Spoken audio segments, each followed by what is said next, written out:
नाज़रीन, अॻूणे वज़ीर आज़म इमरान ख़ान चयो आहे त शहबाज़ शरीफ़ मूं ते फ़ौज ख़िलाफ़ ॻाल्हाइण जो इल्ज़ाम लगायो आहे।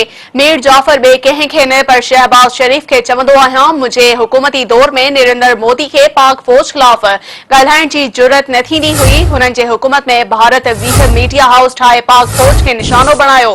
जहलम में जलसे खे ख़िताब कंदे पीटीआई चेयरमैन इमरान ख़ान चयो आहे त 22 करोड़ अवाम जे वज़ीर आज़म खे साज़िश तहत हटायो वियो। अॼोको जलसो इम्पोर्टेड हुकूमत ख़िलाफ़ रेफरेंडम आहे। आसिफ ज़रदारी ऐं उन जो पुट तैयार रहनि।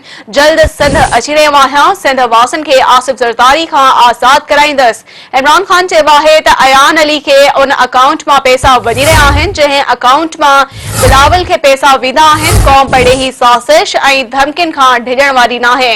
चयो हो त इक़्तिदार खां ॿाहिरि अची वधीक ख़तरनाक साबित थींदसि। हाणे 20 लख न पर 25 लख माण्हू इस्लामाबाद ॾांहुं मार्च कंदा।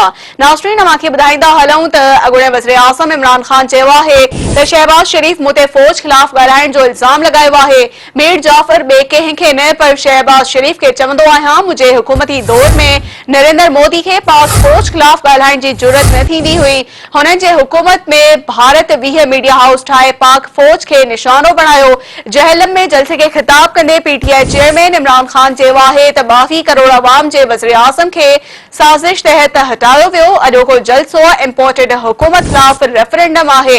आसिफ ज़रदारी ऐं उन जो पुट तैयार रहनि। जल्द सिंध अची रहियो आहियां। सिंध वासिन खे आसिफ ज़रदारी खां आज़ाद कराईंदसि। इमरान ख़ान चयो आहे त अयान अली खे उन अकाउंट मां पैसा वञी रहिया आहिनि जंहिं अकाउंट मां बिलावल खे पैसा वेंदा आहिनि। क़ौम पड़ेही साज़िश ऐं धमकियुनि खां डिॼण वारी नाहे। चयो हो इक़्तिदार खां ॿाहिरि अची वधीक ख़तरनाक साबित थींदसि। हाणे 20 लख न पर 25 लख माण्हू इस्लामाबाद ॾांहुं मार्च कंदा।